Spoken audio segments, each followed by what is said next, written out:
ഇന്നൊരു സൺഡേ ആയതുകൊണ്ട് രാവിലെ തന്നെ എഴുന്നേറ്റു. ഞങ്ങൾക്ക് ഇന്ന് ചേച്ചിയുടെ വീട് വരെ പോകണമായിരുന്നു. അപ്പം എന്നെ എഴുന്നേൽപ്പിക്കാനായിട്ട് എൻ്റെ ചേച്ചിയാണ് അടുത്തിരിക്കുന്നവൾ.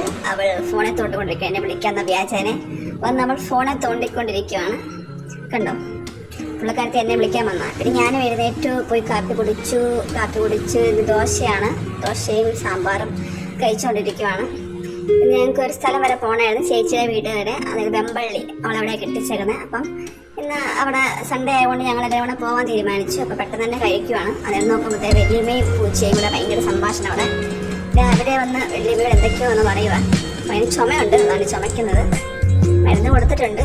പുള്ളിക്കാരത്തേക്ക് ചുമയായിട്ട് ഇങ്ങനെ നടക്കുക. എന്നാലും തണുപ്പൊക്കെ കഴിക്കത്തുള്ളൂ പുള്ളി. അപ്പോൾ അവർ ഭയങ്കര സംസാരമൊക്കെയാണ്.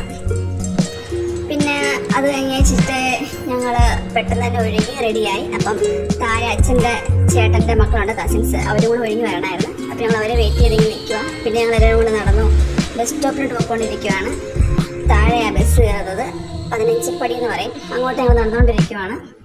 അപ്പം ഞാനും ചേച്ചിയും അവർ രണ്ടുപേരും പിന്നെ അവർ സെൽഫി എടുത്തുകൊണ്ടിരിക്കുകയാണ്. അപ്പം എന്നെ നൈസായിട്ട് ഒഴിവാക്കി അവർ എല്ലാവരും കൂടെ സെൽഫി എടുക്കുകയാണ്. പിന്നെ ഞങ്ങൾ പോയി ബസ് കിട്ടിയത് ഞങ്ങൾ ലുലുമാളാണിത്. പൊക്കോണ്ടിരിക്കുകയാണ് അങ്ങോട്ട്. ലുലുമാള് ഇവിടുന്ന് കോട്ടയത്ത് എത്തിയിട്ട് അവിടുന്ന് KSRTCക്കാണ് പോകാനായിട്ട് ബസ്സിൽ കയറി. അപ്പോൾ അവർക്ക് അവിടെ ആരുടെ ഫോൺ വിളിച്ച് സംസാരിച്ചുകൊണ്ടിരിക്കുകയാണ്. അവരുടെ പുറകിൽ അവിടെ ഇവിടെ ഇരിപ്പുണ്ട്. പിന്നെ കയറി എനിക്ക് പണി കിട്ടിയെന്ന് വെച്ചാൽ എനിക്ക് ഈ വിൻഡോസിലിരിക്കാൻ ഭയങ്കര ഇഷ്ടമുള്ള ഒരാളാണ്. ഞാൻ വഴക്ക് പിടിച്ച് കയറിയിരിക്കും അറ്റത്ത്. പക്ഷെ ഞാൻ വലിയ കാര്യത്തിൽ മുടിയൊക്കെ കെട്ടി വെച്ചോന്ന മുടി മൊത്തം പാറിപ്പറക്കും. നമ്മൾ ഈ സിനിമയ്ക്കകത്ത് പാട്ടിനകത്ത് കാണുമ്പോൾ മുടിയൊക്കെ നല്ലപോലെ അങ്ങോട്ട് നല്ല രീതിയിലൊക്കെ നമ്മൾ ഈ പറക്കുന്നത്. പക്ഷെ ഈ മുടി കണ്ടില്ല, എനിക്കാണെങ്കിൽ അരിച്ച വന്നിട്ട് വേണം. മുടി ഫുള്ള് പോയി. ഞാൻ കെട്ടിവെച്ച മുടി മൊത്തം കഴിഞ്ഞ് ഈ കാറ്റ് പോയിട്ട് ഇതുപോലെ അർക്കലൊക്കെ പണിയിട്ടുണ്ടായിരിക്കുമല്ലോ. ഭയങ്കര ആക്രാന്തം മുത്ത് കയറി വന്നത്. ഫസ്റ്റിലായി ചാടി കയറുന്നത് എനിക്ക് വിൻഡോ സീറ്റ് ഇരിക്കാനായിട്ട്. പിന്നെ മുടിയെല്ലാം ഒതുക്കി പിടിച്ചോടെ ഇരുന്ന് പൊക്കോണ്ടിരിക്കുകയാണ്. പിന്നത്തെ ഞങ്ങളുടെ പുതിയ പാലമായത്, കോടിമത പാലം. ഞങ്ങൾ തിരുവഞ്ചൂർ രാധാകൃഷ്ണൻ്റെ അടുത്ത ഒരു ഡ്രീം ആണിത്. അത് ഓൾമോസ്റ്റ് പണിയെല്ലാം കഴിഞ്ഞു. ഇനി കുറച്ചുകൂടെ പണിയുണ്ട്. അതുകൂടെ വരുമ്പോൾ കുറച്ചുകൂടെ ട്രാഫിക്കൊക്കെ ഒന്ന് റെഡി ആയിക്കോളും. ബ്ലോക്ക് കാര്യങ്ങളൊക്കെ അത് കണ്ടോ, കുറച്ചുകൂടെ പണിയുണ്ട്. ഈ കൊല്ലം അത് തീരുമെന്ന് പ്രതീക്ഷിക്കുന്നു. അപ്പം ഇതാണ് ഞങ്ങളുടെ കോടിമത പാലമാണ് ഇപ്പോൾ കണ്ടത്, പുതിയ പാലം.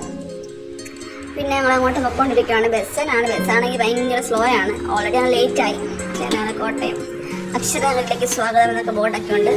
പൊയ്ക്കൊണ്ടിരിക്കുകയാണ്. പിന്നെ സ്റ്റാൻഡ് അവിടെ ഇറങ്ങി KSRTCയിലോട്ട് പോവാണ്. ഇനി അടുത്തത് KSRTC കയറാനായിട്ട് അവിടെ പീസൊക്കെ വേണം. പിന്നെ ഇവിടെ വന്നിട്ട് ഭയങ്കര പോസ്റ്റായിരുന്നു. KSRTC വന്നിട്ട് ഞങ്ങളൊന്നിപ്പോൾ ഓൾറെഡി ലേറ്റായി, ബസ് പോയി. അപ്പോൾ അവിടെ അടുത്ത ബസ് അപ്പം തിരക്കാൻ വേണ്ടി അവിടെ നിൽക്കുക. ഇവിടെ കുറേ നേരം പോസ്റ്റ് അടിച്ച് ഇരുന്ന് കുറേ നേരം സമയം കളഞ്ഞു. പിന്നെ വെള്ളമൊക്കെ വാങ്ങിച്ച് കുടിച്ചോട്ട് അഡ്ജസ്റ്റ് ചെയ്ത്. അപ്പോൾ ഞങ്ങൾക്ക് ബസ് വന്നു. പിന്നെ ബസ്സിലും അരമണിക്കൂർ പോസ്റ്റായിരുന്നു. പിന്നെ ഞങ്ങൾ അവിടെ കുറേ നേരം ഇരുന്നു. മറ്റേ പ്രിയദർശിനി ആയിരുന്നു. ഞങ്ങൾ ആക്രാന്തം മൂത്ത് വന്നതാണ് ഇതേ കയറാൻ വേണ്ടിയിട്ട്. കാര്യം ഫ്രീ ആയിട്ടൊന്ന് എക്സ്പീരിയൻസ് ചെയ്യണമല്ലോ. അപ്പം ബസ് വന്നു, ബസ്സിൽ കയറി. ഫ്രീ ടിക്കറ്റാണ്. അപ്പോൾ അവളെന്നോട് പറഞ്ഞു മൂക്കിൽ കയറി വേണ്ടിയിരിക്കാൻ പറ്റും. ഞാൻ നൈസായിട്ടൊന്ന് മൂക്കോട്ട് കയറാൻ വേണ്ടി ഞാൻ കൊണ്ട് ക്യാമറ ഇപ്പം. അപ്പം നോക്കാണ്ട് നല്ല മഴക്കാറും ഉണ്ടായിരുന്നു. ഞങ്ങൾ ഓർത്ത് പണി കിട്ടുമോ മഴ പെയ്യുമോ എന്ന് ഞാൻ കണ്ടില്ല. എനിക്ക് ഈ വിൻഡോ സീറ്റ് എന്നാലും എനിക്ക് പണിയാണ്. എന്നൊക്കെ പറഞ്ഞാൽ ഞാൻ അവിടെ തന്നെ കയറി ഇരിക്കുകയും ചെയ്യും. അപ്പോഴത്തെ മഴക്കാറുണ്ടായിരുന്നു നല്ലപോലെ. മഴ പെയ്യുമോ ഇല്ലയോ എന്നൊരു പേടിയുണ്ടായിരുന്നു. കാരണം അവിടെ എത്തുമ്പോൾ അത്രയും ദൂരം പോകണ്ടതല്ലേ, ഒരു 1.5 മണിക്കൂർ യാത്രയുണ്ട്. അപ്പം ഓർഡിനറി ബസ്സും കൂടെ ആയിരുന്നു. അപ്പോൾ ഭയങ്കര സ്ലോ ആയിരുന്നു. അപ്പം ഞങ്ങളുടെ അവിടെ ഫോട്ടോ എടുക്കുവാണ്. അവിടെ പെട്ടെന്ന് പീസ് ഇടുവാണ്. എല്ലാവരും പീസ് ഇടുവാണ്. നോക്കിക്കേ വെളിയിലോട്ട് കണ്ടോ, മഴക്കാർ ഇങ്ങനെ കയറി നിൽക്കുക. ഞങ്ങൾ ഓർത്ത് പണി കിട്ടുമോ ഇല്ലയോ എന്ന്. പക്ഷേ എന്തോ ഭാഗ്യം കൊണ്ട് മഴ പെയ്തില്ല. ഒന്ന് കാറ് വന്നു, മഴക്കാറ് വന്നു. ഒന്ന് ജസ്റ്റ് 2-3 തുള്ളി വന്നതേ ഉള്ളൂ. ഞാൻ പിന്നെ അത് അടയ്ക്കാനൊന്നും പോയൊന്നുമില്ല. അപ്പോൾ കാര്യം KSRTC അപ്പോൾ ഭയങ്കര തിരക്കും ഉണ്ടായിരുന്നു. ബസ് നമ്മൾ തിങ്ങി പോകുമ്പോൾ എനിക്ക് ഭയങ്കര ശ്വാസം കൂടല്ല അങ്ങനെ പോകാനായിട്ട്. അങ്ങനെ ടിക്കറ്റ് എടുത്തു. 0 ടിക്കറ്റ് കിട്ടി. അത് എക്സ്പീരിയൻസ് ചെയ്തു. ഞാൻ ആ സമയത്ത് നൈസായിട്ട് ഉറങ്ങിയും പോയായിരുന്നു. കണ്ടക്ടർ വന്നപ്പം പിന്നെ അവളമാരെ എന്നെ എഴുന്നേപ്പിച്ചാണ്. പിന്നെ ഞങ്ങൾ ഓടി വീട്ടിലെത്തി. വേറെ നോക്കിയില്ല. ഞങ്ങൾ എത്തിയപ്പോൾ തന്നെ ലേറ്റായി, 3 മണിയായി. വേറെ തന്നെ പ്ലേറ്റ് എടുത്തോ പാ വിരിച്ചോ. ഞങ്ങൾ ഫുഡ് കഴിക്കാൻ പോകരുത് ഞങ്ങൾക്ക് മനസ്സിലായി. കണ്ടപ്പോൾ ഞങ്ങൾ പിന്നെ എല്ലാവരും കൂടെ പാ വിരിച്ച് അവർ പറഞ്ഞാൽ ടേബിൾ ഇരിക്കാം. പിന്നെ ഞങ്ങൾ എല്ലാവരും കൂടെ ഉള്ളതുകൊണ്ട് നമുക്ക് വേറെ രണ്ടായിട്ടിരിക്കണം. അപ്പോൾ എല്ലാവർക്കും ഓൾറെഡി വിശപ്പും ഉണ്ട്. 3 മണിയായി ഞങ്ങൾ എത്തിയപ്പോൾ. പിന്നെ ഞങ്ങൾ ഫുഡ് കഴിക്കാൻ വരുന്നത്. അപ്പോഴത്തേതാണ് ഫുഡ്. ചോറും കപ്പയും മോരും ബീഫും പിന്നെ ചിക്കനും എല്ലാം ഉണ്ടായിരുന്നു. പപ്പടം ഉണ്ടായിരുന്നു. എനിക്ക് പപ്പടം ഭയങ്കര ഇഷ്ടമാണ്. ഞാൻ 2 പപ്പടം ചോദിച്ചു വാങ്ങിച്ചു. അപ്പം അതെല്ലാം കൂട്ടി ഉരുപ്പിടി പിടിക്കുവാണ്. എല്ലാവരും വിശന്ന് ഭയങ്കരമായിട്ടും തളർന്നായിരുന്നു. കാര്യം 3 മണിയായി. അവിടെ നിന്ന് 11 മണിക്ക് 11:30 ആയപ്പോൾ ഇറങ്ങിയത് വീട്ടിൽ നിന്ന്. പിന്നെ ഞങ്ങൾ ഫുഡ് കഴിക്കുവാണ്. അതിനുശേഷം ജസ്റ്റ് ഒരു ഫോട്ടോഷൂട്ട് കൊണ്ട് ഞങ്ങൾ വെളിയിലോട്ട് ഇറങ്ങി. അതിനുശേഷം അവിടെ ഒരു അമ്പലമുണ്ട്, അവിടെ ഒരു കുളമുണ്ട്. അപ്പോൾ അവിടെ പോയി ചാർത്തായിരുന്നു. അതിനുവേണ്ടി ഞങ്ങൾ നൈസായിട്ട് നേരത്തെ ഇറങ്ങിയതാണ്. അപ്പം അങ്ങോട്ട് പോയിക്കൊണ്ടിരിക്കുക, കുളത്തിൻ്റെ അങ്ങോട്ട്. അവിടെ ഇപ്പോൾ വെള്ളം കയറിയോണ്ട് നല്ല രസമാണ്. അപ്പം അതാണ് ഞങ്ങളുടെ മെയിൻ. ഈ കോസ്റ്റ്യൂമൊക്കെ ഞങ്ങൾ കോട്ടയത്ത് നിന്ന് വാങ്ങിച്ച കേട്ടോ. കാര്യം പെട്ടെന്നൊരു തീരുമാനമായിരുന്നു. അപ്പോൾ അവിടെ പോകണം എന്നുള്ളത്, വെള്ളത്തിൽ ഇറങ്ങണമെന്ന്. അപ്പോൾ പിന്നെ കോട്ടയത്ത് നിന്ന് ഡ്രസ്സൊക്കെ വാങ്ങിച്ച് അവിടെ മെസ്സിയുടെ ആളായതുകൊണ്ട് മെസ്സിയുടെ ഇതാണ് വാങ്ങിച്ചത്. പിന്നെ ഞങ്ങളിപ്പോൾ അങ്ങോട്ട് പോയിക്കൊണ്ടിരിക്കുവാണ്. പിന്നെ അവിടെ എത്തിയപ്പം ഒരുപാട് ആൾക്കാരുണ്ടായിരുന്നു, കണ്ടോ. അപ്പം ഞങ്ങൾ വെള്ളത്തിനോട്ട് ചാടി. അപ്പോൾ അവിടെ ഇറങ്ങി, ഞങ്ങൾ വെള്ളത്തിനോട്ട് ഇറങ്ങി, എല്ലാവരും ഉണ്ടായിരുന്നു. പിന്നെ അവരൊക്കെ കരയ്ക്ക് കയറി. ഞങ്ങൾക്കാണെങ്കിൽ അവിടെ ഇറങ്ങാൻ പഠിക്കാണ് ഭയങ്കര പേടിയായിരുന്നു. അവിടെ ആ വെള്ളം വീഴുന്നിടത്ത് ഭയങ്കര നമുക്ക് കാണാൻ പറ്റുന്നത് നല്ല ഫോഴ്സിലാണ് വരുന്നത്. കല്ല് വന്ന് വീഴുന്നിടത്താണ്. പക്ഷെ ഇറങ്ങിയപ്പോൾ ഭയങ്കര ഇതായി. പിന്നെ അവിടെ പിന്നെയും പോവാണ്. എനിക്ക് ആദ്യമേ പേടിയായിരുന്നു അങ്ങോട്ട് പോകാനായിട്ട്. കാര്യം നമുക്ക് നീന്താനൊന്നും അറിയത്തില്ലല്ലോ. അപ്പം ഒരു പേടി ഉണ്ടായിരുന്നു. പിന്നെ അങ്ങോട്ട് ഭയങ്കര ഇതായിരുന്നു. പിന്നെ നമുക്ക് കയറാൻ ഭയങ്കര മടിയായിരുന്നു എനിക്ക്. ഞങ്ങൾ രണ്ടുപേരും അവിടെ തന്നെ നിന്ന് അവരങ്ങോട്ട് കയറി. അവർ ഞങ്ങളെ വെയിറ്റ് ചെയ്തിരിക്കും. പക്ഷെ നമുക്ക് അങ്ങനെ ആണല്ലോ, വെള്ളം കണ്ടപ്പോഴതാണല്ലോ. പിന്നെ അവളിനെ കുറെ വിളിച്ച് അവിടെ വന്ന് നിൽക്കാനൊക്കെ. അപ്പോൾ അവൾ അങ്ങോട്ട് പോവാണ്. നല്ല രസമായിരുന്നു. ഒരുപാട് ആൾക്കാരുണ്ടായിരുന്നു, കുറേ പേരുണ്ടായിരുന്നു. അപ്പുറമായിട്ടൊക്കെ ആൾക്കാരുണ്ടായിരുന്നു. പിന്നെ അപ്പുറം വേറൊരുതുണ്ട്, പക്ഷെ അവിടെ ഇച്ചിരി ആഴമുള്ളത് നമുക്ക് പേടിയാണ്. അതിൻ്റെ ബാക്കിലൊരു ഗുഹയുമുണ്ട്, ആ വെള്ളം വീഴുന്നതിൻ്റെ ബാക്കിലായിട്ട്. ഇവിടെ ഞാനും കയറി, കണ്ടോ.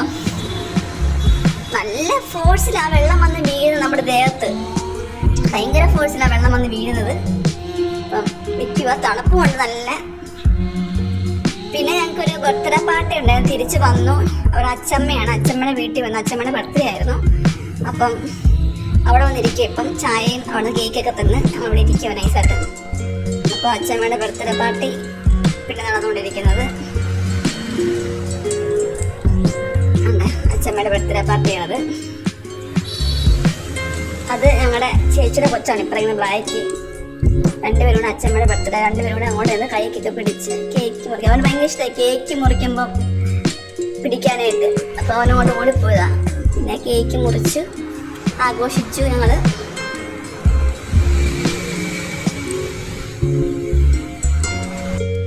പിന്നെ കേക്ക് കട്ടിങ് എല്ലാം കഴിഞ്ഞ് ഞങ്ങൾ പെട്ടെന്ന് തന്നെ തിരിച്ച്. കാര്യം ഓൾറെഡി ലേറ്റ് ആയിരുന്നു. അവിടെ നിന്ന് ഇറങ്ങിയപ്പം ഞങ്ങൾ 9 മണിയൊക്കെ ആകാറായിരുന്നു. പിന്നെ ഞങ്ങൾ തിരിച്ച് കോട്ടയത്തിന് വന്നുകൊണ്ടിരിക്കുകയാണ്. അപ്പോൾ ഞങ്ങളെ കാറെ കൊണ്ട് വിട്ടുകൊണ്ടിരിക്കുകയാണ്. പിന്നെ അത്ര ഉള്ളത്. പിന്നെ ഞങ്ങൾ വീട്ടിലോട്ട് പോകുന്നു. അങ്ങനെ ആ സൺഡേ ഒക്കെ കഴിഞ്ഞ് കിട്ടി. നല്ല ഞായറാഴ്ച ആയിരുന്നു. ഇനി എന്തെങ്കിലും അടുത്ത ഞങ്ങൾ ജസ്റ്റ് ഒന്ന് വിരുന്നിന് പോയതാണ്. പക്ഷെ ഞങ്ങളത് ട്രിപ്പ് മൂഡ് ആക്കിയതാണത്. ഇനിയിപ്പം എന്തെങ്കിലും പരിപാടി നോക്കാം. Okay, by.